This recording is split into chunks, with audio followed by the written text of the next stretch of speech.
Hey, what's up, guys? Welcome back to another review. This time around, I'm here to review God of War. For the PlayStation 4, I'm joined by my partner in crime, TJ. What's going on, TJ? What's up, favorite time? Kika Crabber? I'm so stoked for this review, bro. Bro. I can't tell you how excited I am. And before we get into the review, real quick, let's hear a little bit about the game itself. From Santa Monica Studios and creative director Cory Barlog comes a new beginning for the God of War franchise. Living as a man outside of the shadows of the gods, Kratos must adapt to an unfamiliar land, unexpected threats, and a second chance of becoming a father. Together with his son Atreus, they will part on a new venture in the brutal Norse wilds and fight to fulfill a deeply personal quest. Alright, that was just a tad bit of information about the game, and the game is now available on PlayStation 4.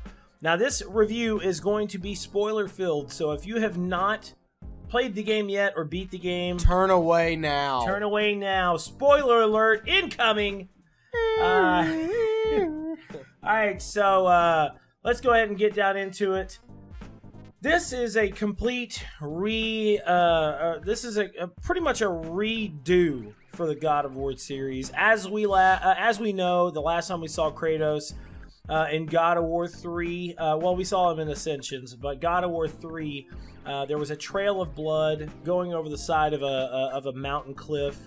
He obviously survived from stabbing himself in the stomach with the blade of Olympus, and somehow he got into Norse mythology. Now, this was not explained in the game of how he got there.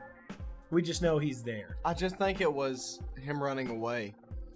You think? Because, well, when he talked about he came from a faraway land, so that means he traveled. So this is the thing. Does that mean that he just went to a different land? Or does that mean he went to a different realm? Or what? He was seeking peace. Yeah. He even says that. He said, I wasn't looking for war. Well, actually, it kind of explains that in the game. That all these realms sit on top of each other. They occupy the same exact space. Well, yeah, when before you knew the witch in the woods was Freya, you know, she said, I know you're a god, but not from this realm. Yeah. So you know, the Greek realm, the Egyptian realm, all this other stuff, you know, it all like occupies the same space. Land. Yeah, because you know, we've seen this, you know, Tyr traveled to all these realms and shared the knowledge from the Norse mythology and shared, you know, powers and whatever else with all these different people. So the story in this game is just overall crazy. What's nuts about it? It's almost overwhelming. Yeah, it is. You know, I remember when this trailer was first shown off in 2016. It kind of waited for a second. You see Kratos, and it was just shocking to see such a change from this heavy hack and slash gameplay that we had in God of War 3 and God of War Ascension, all the other previous God of Wars, to this, to more of a open world style game, Last of Us, Dark Soul-esque type of gameplay. Way more of an RPG element to the game than what we've ever seen in any God of War. For sure. And it's just like what TJ said, it was shocking. And it's shocking that it did so well, to be honest. The entire game. Just shell shock after shell shock. It is, you know, and that's what we're kind of more or less leading into. With, you know, the story was phenomenal. Oh, the way it couldn't ended, have been better. You had the regular ending. You find out, and remember, guys, this is spoilers, so I'm giving you another chance to leave right now. You find out that Kratos' son is Loki. Mm-hmm. He's part and that's giant, how part this god. Exactly. That's how this ties into the Norse mythology. Come to find out that, you know, Kratos' wife and his mother was a giant. And she actually foresaw a lot of this stuff happening. She knew it was going to happen. That's the reason why she decided to leave. She went to Jotunheim. Yeah. She decided to leave. She tried to talk and tell the giants exactly what was going to happen. Mm-hmm. They didn't want to listen, so they all died. Every one of them. They were all dead. And Thor and Odin killed all of them. Killed every one of them. And that was nuts. The scene, they go up on the mountain. You see all the giants out there completely dead. It was just, it's crazy. It was overall just a breathtaking cinematic experience. I feel like to swallow everything, you would have to play it again. I think, and I was telling Dara the other day, you know, I've gone back through, I've killed the Valkyries, I'm doing side missions. I have to play it again. And I'm going to try to see if I can play it different. Instead of doing it a certain way, I'm going to try to see if I can do it a little bit differently. Yeah, Change because my your health bar is way bigger than mine. Mine's like, I think my strength is like 260 or something like that now. See, my strength is like 192 or something like that, but my rage bar is like almost 4 bars. Yeah. See, my health bar is bigger. My rage bar now is upgraded. I think it's 3 bars. But then because I found all those Horn of Meads. Yeah, and my vitality and all that stuff is low. My luck is low. What about your runic? My runic is low. See, mine was high. But see, I think this time, whenever I play back through, what I'm going to do is instead of doing my strength, I'm going to try to get my vitality and luck up first. Because if you have better vitality, it doesn't matter about your strength. You'll be able to stay in extent. Yeah. But anyways, so overall story and stuff was fantastic. You know. You had the regular ending.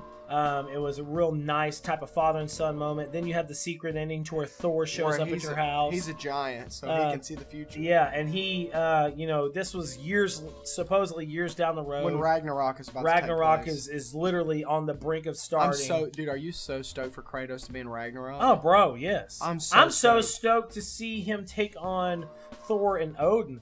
Because in this game, you fight against Baldur. You also fight against Magi and Modi. The brothers. The sons of Thor. Sons of Thor. I feel like you're going to kill Thor and Freya in this next game. And I feel like... Oh, true. And then Odin and probably somebody else maybe in the next one. Well, you travel to Asgard in the last game. Yeah. Like, that would be the ending. I just hate the fact that, you know... It may only be 2 games. It may be. We say 3, but it may only be 2. Yeah. The gameplay overall, I don't even think we really have to talk about the graphics. I think everyone knows that the graphics were unbelievable. It was it's one of the best looking games I've ever seen. I would in even the history of games. Up there with Skyrim remastered. Bro, no, listen to me. If not better. 10 times better than Skyrim. Yeah. The graphics in this game are so just breathtaking. The oh my god. I saw no graphical never delinquencies. I always talk about that. I always say, you know, there was a couple of Far Cry tears. 5, there was a few that I saw in your walkthrough, and then even Shadow of the Colossus, there were a couple problems. I didn't see one graphical problem with this game. It was just overall beautiful. Gameplay wise, total change of pace on the gameplay. Was not hack and slash. Was way more of a strategic. They gave you options. You could go fist, Blades of Chaos, which is later in the game, and your axe.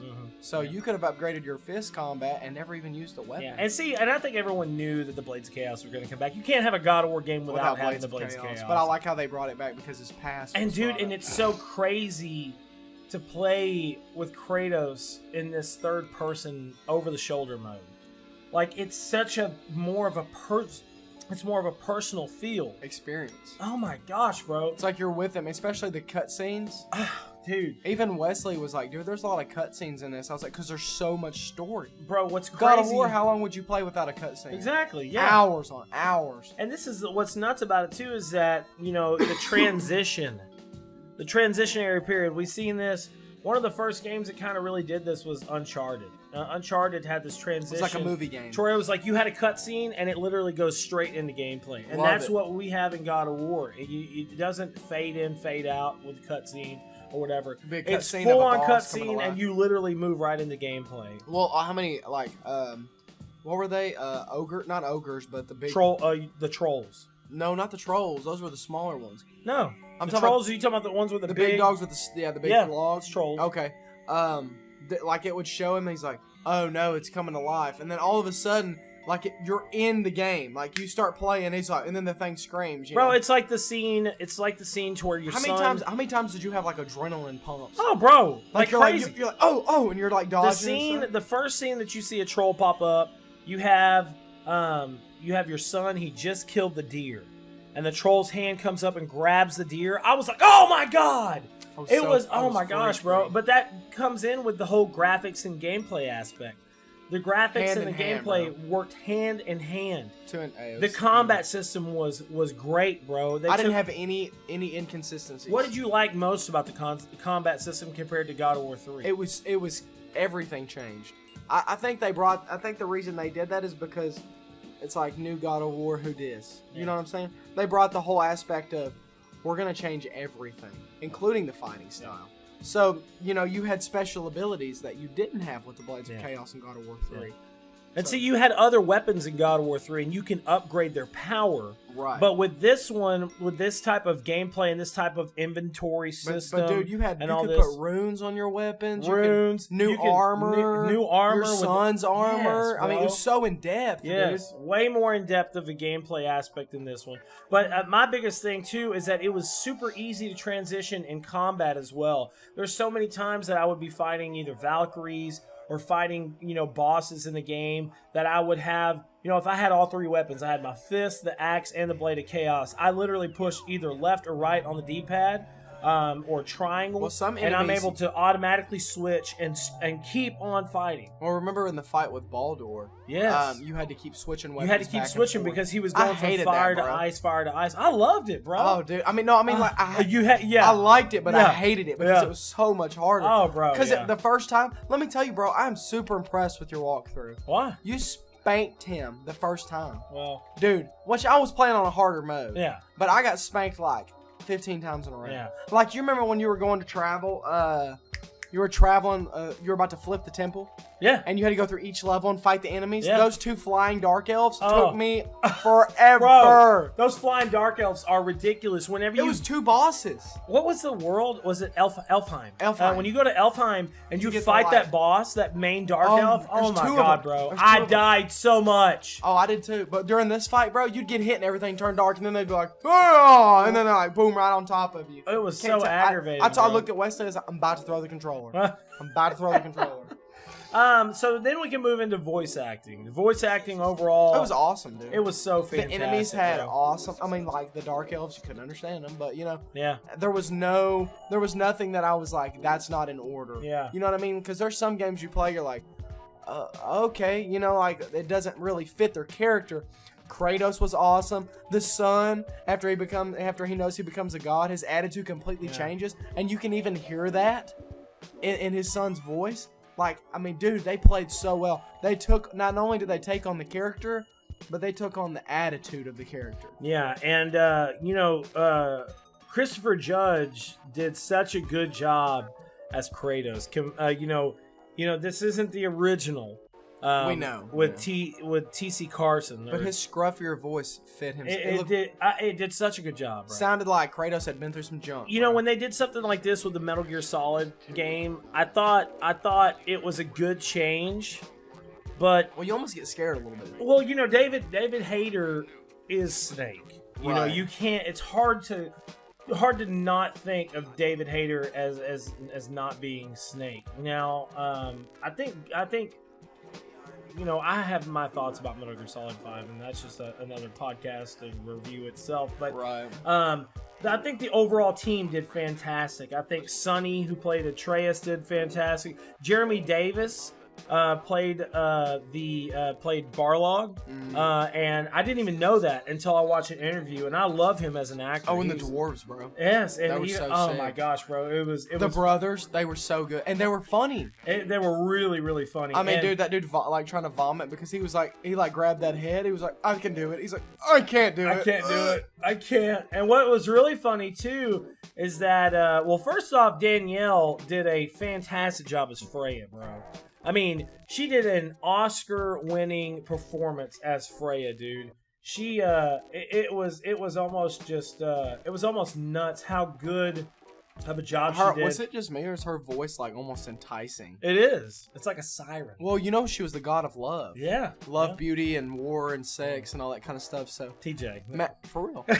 Look it up. No, I was gonna be like, we're getting into a dark review now. Like, this just became HBO late night. And actually, another thing some people may not know, Modi and Magni. Modi was voiced by Nolan North, who played Nathan Drake. And also, Magni was voiced by Troy Baker, who was in Uncharted. He was the voice of Joel in The Last of Us. A lot of Uncharted people. Dude. Yeah. And I think it was more or less kind of like a little shout. Like, whenever I first heard it, I was like, that's Troy Baker in Nolan North. But I think they did a really, really, really good job. I don't think they could have picked anybody better. I don't think so either, bro. And I'm going to tell you right now, shout outs to my boy Christopher Judge.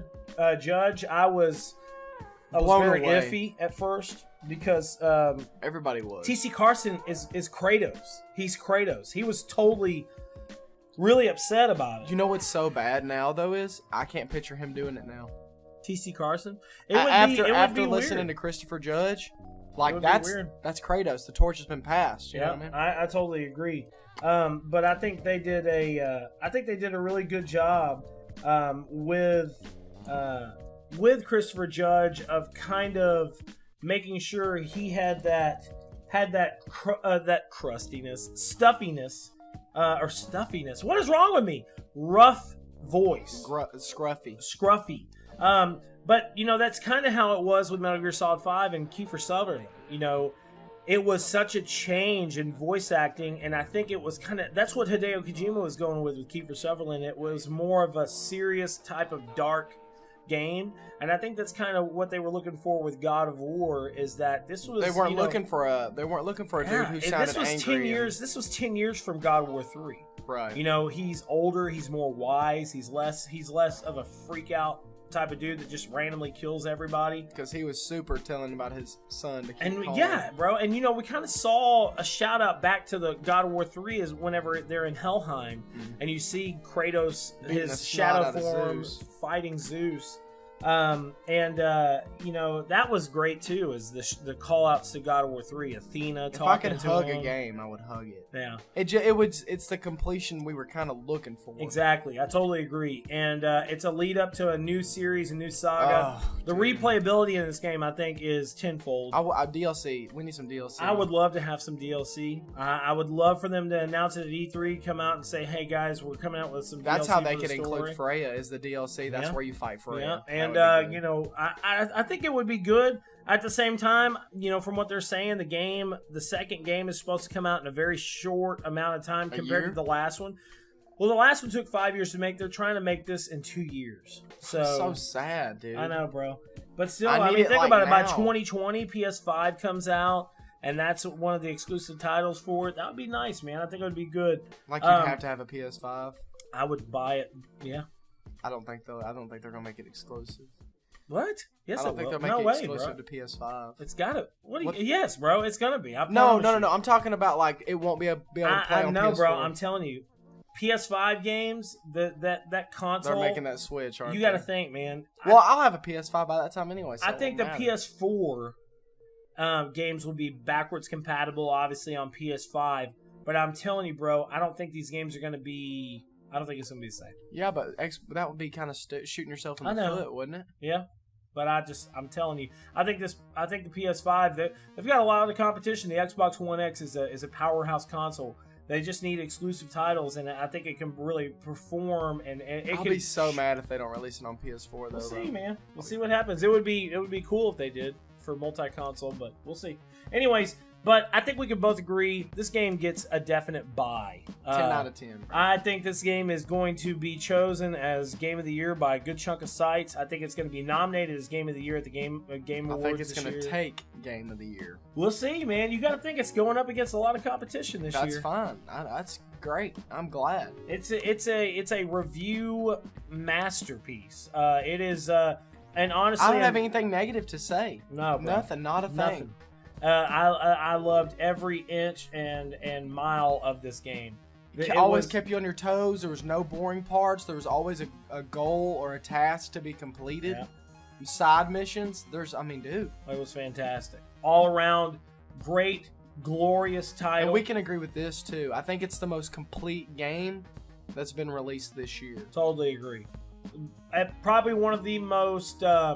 probably rewarding experiences that I've had. When you beat it, I just set the thing down. You're like, wow, bro. I cut my PS4 off and I just sat there. Yeah, I was like, wow. When the game ended, I was like, I gotta play more. Mind blowing, dude. And you know what's bad is I've been playing through some of the side missions and stuff like that, the things I didn't complete, and I'm like, I gotta go back to the story.